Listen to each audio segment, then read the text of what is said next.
The Road Less Traveled. Does that sound familiar? It's a poem by Robert Frost. Do you have any favorite poets? I do. Tell me yours, I'll tell you mine. What does that mean? The road less traveled. Anyone who's been around long enough, you know me. What do I always say? That when I raised my children, what did I tell them? There's always two choices in life. The right choice and the wrong choice. And not being able to center the candle for me, I guess. So, when you make a choice, well, you don't have to do anything. Definitely you don't have to do anything I say. But what it means is once you make that choice, you have to be happy with it. You have to be okay. In other words, you don't look back. That's just coming from me. I'm no expert. I just raised 8 children, and that was my job. And that's how I saw life. And I did do like Robert Frost. So, the road less traveled. I grew up with a good friend, well, we were back then, and her mother was always fancy. They had a lot of money, and as you know, if you've been around, you knew we didn't have a lot. My mom used to say that our furnace kept breaking, but the power got shut off. She thought she was fooling me, but she wasn't. So my friend's mom went to fancy parties. Her husband worked at a big company, and he traveled around the world, and they had all these dinner parties. And my mom, she worked. My friend's mom did not work. She was a stay-at-home shopper. She shopped so much every day. She didn't drive a car. She took a bus all the time downtown and went shopping. But anyhow, my mom worked, and her husband worked. So they didn't really go anywhere. He went to the little corner bar, which is called Kruadzinch in my language. He had a little bit of drink. Back then, people drank. It's a miracle we're alive, you know. We were in cars with fathers and uncles and whoever that were drunk, and I don't know how we made it out alive, but we did. But anyhow, back to the subject at hand, the road less traveled. So my mom, both the mother who gave birth to me and the mom who raised me, who's really my aunt, they both had beautiful skin, never wore makeup. Now, their third sister, she would put on makeup. She'd be the fancy one, just like my friend's mom, putting on, I don't know if she put mascara on. She had like, what they call in the days, rouge? I don't know, something like that. And eyeshadow. I don't wear makeup now. I don't go anywhere. And, you know, she made herself up all the time. But the other two sisters, which would be the youngest and the middle, the youngest was the mom who gave birth to me, and the middle was the woman who raised me.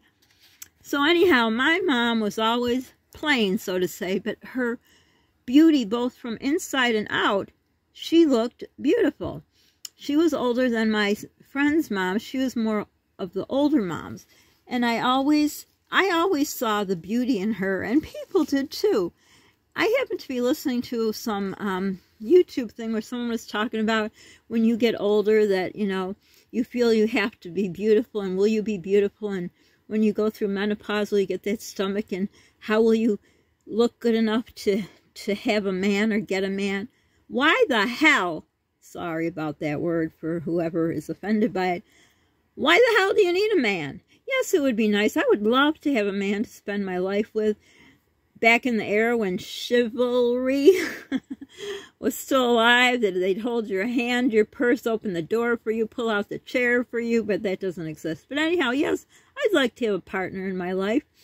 But being beautiful, putting on gobs of makeup like you see nowadays, the girls put on the stuff in a jar and slop it all over them. No offense if they do it or you do it.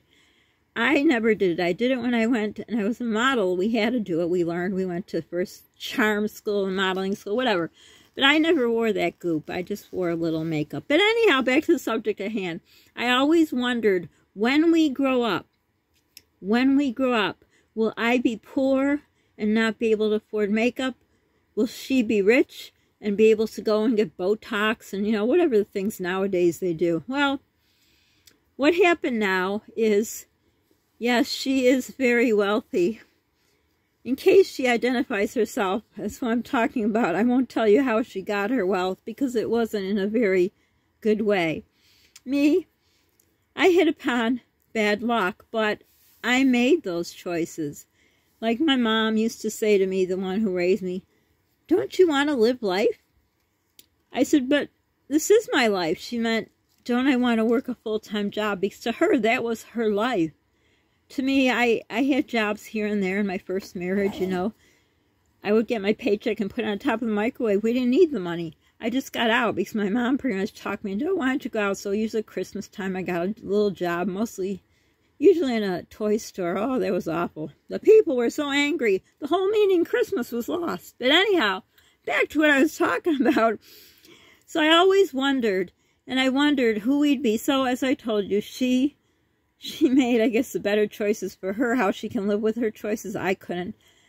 I made choices from the heart. I guess I didn't use my head, and I didn't get a PI to look into the people I chose.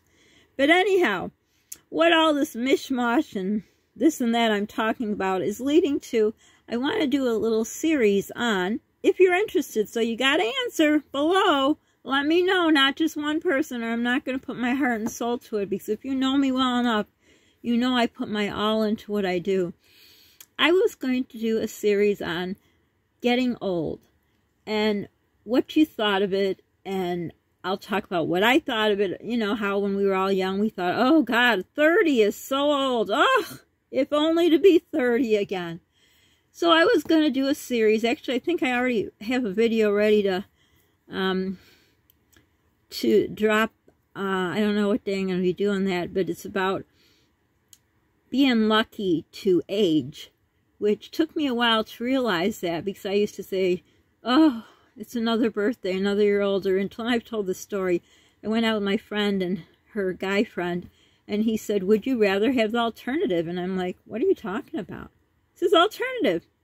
The alternative to getting older? And all of a sudden, aha! We all know what the alternative is. If you can't get to another birthday, you are, well, you're not around.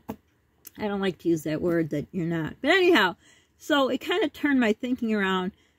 I want to get old. Well, I always wanted. I want to live to 110.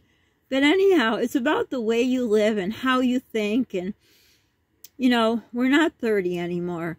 You know, we might not have that thin waist. You know, going through menopause and perimenopause, which for me started when I was pregnant with my daughter. So I was one of the unlucky ones, and I had to go through menopause twice. Again, I don't know, I was born under the wrong star, I guess. But if you're interested in a series like this, and I will do something on stress management, I said I would. I don't know if I put that video out yet. Let me know if you'd be interested on women and getting older. How you imagine life would be 50 and older, and how life is now 50 and older. But I need your cooperation, so if I'm going to do this, you're going to have to, I usually say, well, you don't have to do anything, but for this, you're going to have to comment, because I'm going to put a lot into this. So if you're interested to be involved in this, I'll do it, so let me know.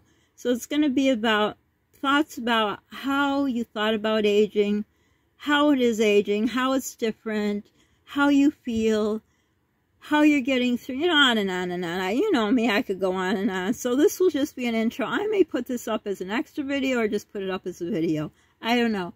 But for now, give it a thought. Let me know. Hope you're doing well. Be lucky you don't have snow. My car is still an igloo. And they said it was going to be 40 degrees one day next week. Guess what? Already it's down to 36. So I don't know. I might have to wait till the spring for my car to turn back into a car. But for now, don't forget to subscribe, like, hit the notification bell, share, sharing is caring. Don't forget to pay forward. Feels good in your heart, Polly's heart, and my heart. Don't forget to be kind to people. You don't know what they're going through. We as a world are all going through the same thing, but we have other problems. So always offer kindness, be kind to yourself, and most importantly, be safe. And don't forget to comment below. I need to have many comments for me to do it, because, you know, it's a lot of work. So let me know if you'd be interested in that. So for now, stay safe. Bye, everyone.